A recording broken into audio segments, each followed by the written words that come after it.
Congress has the power to declare war. Nobody else does.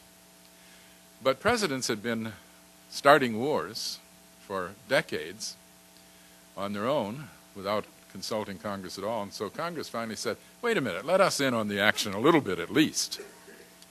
So they came up with the War Powers Act saying that a president can start a war if he informs Congress right away, and if he keeps reporting on it, and after a certain period comes back to them for authorization, and if they don't authorize it, he has to stop. Since that legislation, which was itself unconstitutional, they had no right to give away their monopoly on the war power. Nobody has ever followed it. Nobody. We've had people ask Congress to vote on going to war. Both Bushes did that. But none of them came back during the prescribed period and followed the rest of the law. So it makes you wonder if there's anything that can turn back this tide, mounting tide of secret power, this big empire.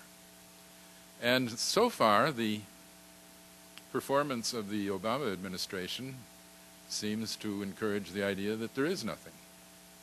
Because as soon as he came in, though he talked a good game about constitutionality during the campaign, instantly his CIA person said, well, we'll have to consider keeping renditions, foreign kidnappings, that is.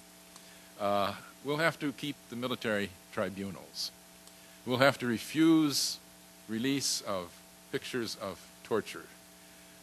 In fact, Secretary of State Hillary Clinton told the British they could not release pictures of torture. President Obama said, there's no sense looking back. We've got to look forward. Well, of course, that's what kept the ball rolling all this time. If you never look back, you just keep looking forward. You're looking forward with the same people. Now, I can see what pressures he's under. When a president takes office, he finds out a lot of things. He finds out about how to launch a nuclear weapon, but he also finds out about all the ways it's being protected. Let me give you one.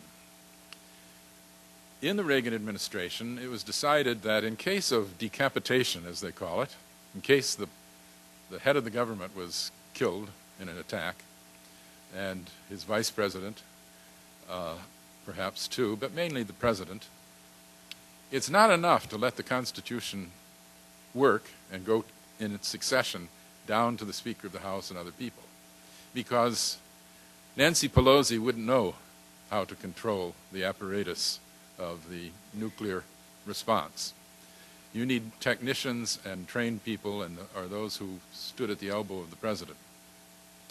So they set up a procedure to have an unconstitutional succession to control of the nuclear weapon. They sent Rumsfeld and Cheney and other people into an undisclosed location. That's where that term came from. And they were called up in the middle of the night and said, go to X, don't tell your wife. And at X, they were trained by technicians on how to conduct a nuclear war in case they had to. If they were knocked out, the eye in the sky had equipment flying around that would conduct the nuclear war. All of this, as I say, outside the chain of military command and outside the constitutional succession. It was a hypothesis that this thing might work, might have to be resorted to, but it came true on 9/11. On 9/11, Dick Cheney was in the White House. He was not yet in his undisclosed location, though he was on his way there. And he said, I don't have time to talk to the president. The president's skittering around someplace. He ordered the shooting down of the third terrorist plane without authorization from the president.